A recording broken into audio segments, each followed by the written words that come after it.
Welcome to the final KELOLAND SportsZone of the winter season. I'm Sean Bauer alongside Tanner Castora. Spots in the Class A and Boys B's SODAC 16 were up for grabs tonight, but we begin in AA girls hoops where the teams were looking to punch their tickets to next week's state tournament. The Washington girls earned the top seed in AA. They hosted Brookings tonight. Early going, Washington junior Jackalango Wenentanda pulling up at the elbow and rattling in the jumper.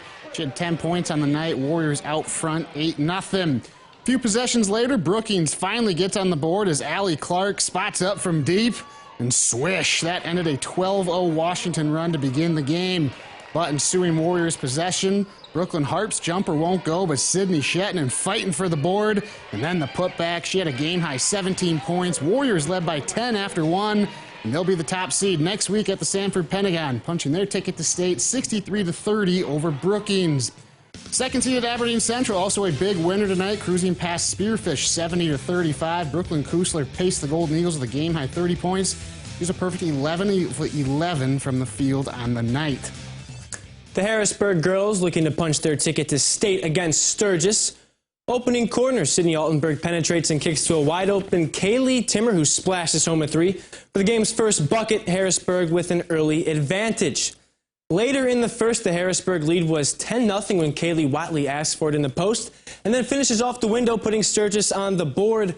But the very next Harrisburg trip down the court. This time it's Timmer creating for her teammates. She finds Emily Boyer for the lay-in. Boyer had 16 and 11 on the night as the Tigers run away with this one 63-49, qualifying for their 9th straight state tournament. Crosstown rivals O'Gorman and Lincoln met in the SODAC 16. O'Gorman led by 19 at the half. Early third quarter, Bergen Riley spins and lays it in, and the Knights' lead would grow to 23. How about this play from Mariah Seam? She goes behind the back, then crosses over and finishes through the contact for the and one. The Patriots trying to keep it close, but Hannah Reinsick caught fire in the final minute and change of the third quarter. She knocked down 3 straight 3 balls. The junior finished with 14 points, and the Knights earned their way to another state tournament with a big win at home, 58-20. Over at the Corn Palace, Mitchell and Watertown battle for a state tournament berth. Tie game early. Adea Plastow pushes ahead to Avia Haley in transition. She'll lay that in off the glass for 2 of her game-high 14 points. Colonels led by 2 early. Watertown starting to fall behind when they feed Maggie Heesh in the paint. We're going to throw this in as she tallied 11 points on the night, but the Arrows trail 11-4 after 1. Then in the second, the Colonels starting to pull away as they'll give it to Plastow. She's going to knock down the baseline jumper. She added 7 points on the night. Colonels up 10 at that point, and Mitchell secures its state tournament berth with a 50-33 win over Watertown.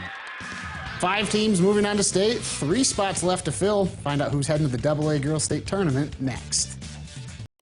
After falling to Class A #1 St. Thomas More by 3, the Rapid City Stevens girls responded with 4 straight wins to finish their season, earning the 6th seed in the AA playoffs.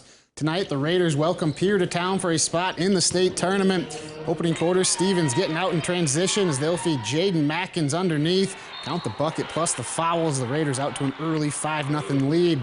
They kept their foot on the gas in the first quarter. Bailey Sobczak with the anticipation to come up with the steal. She's taken that all the way for 2 of her game-high 13. Raiders up 16-1 at that point. They led 19-1 after 1. Second quarter, more of the same from the home team. Kennedy Rising with the feed to Jada McNabb on the beautiful backdoor cut.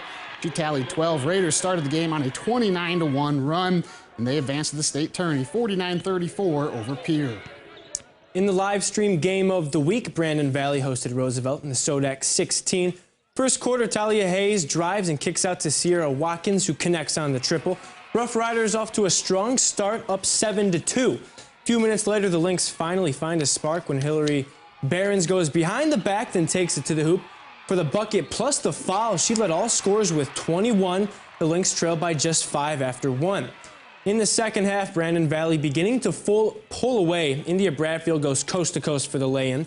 The Lynx led by 15 at that point, and they'd go on to win 62-49 as the 2019 champs are heading back to the state tournament to defend their title. And number 9, Rapid City Central outlasted 8th seed Huron 44-43 in the last SODAC 16 matchup. Cobblers heading back to the state tournament for the first time since 2018. Jordan Heckert had a game-high 18 points in the Cobblers' victory. SODAC 16 spots were up for grabs in both Class A and B boys hoops. We'll have highlights from a pair of games next.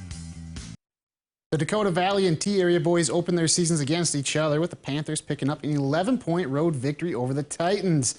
The two cross paths again tonight, this time for a spot in the Class A SODAC 16. First quarter, DV gets it going first. Chase Montaigne with the three from the corner, as that gave the Panthers the early lead.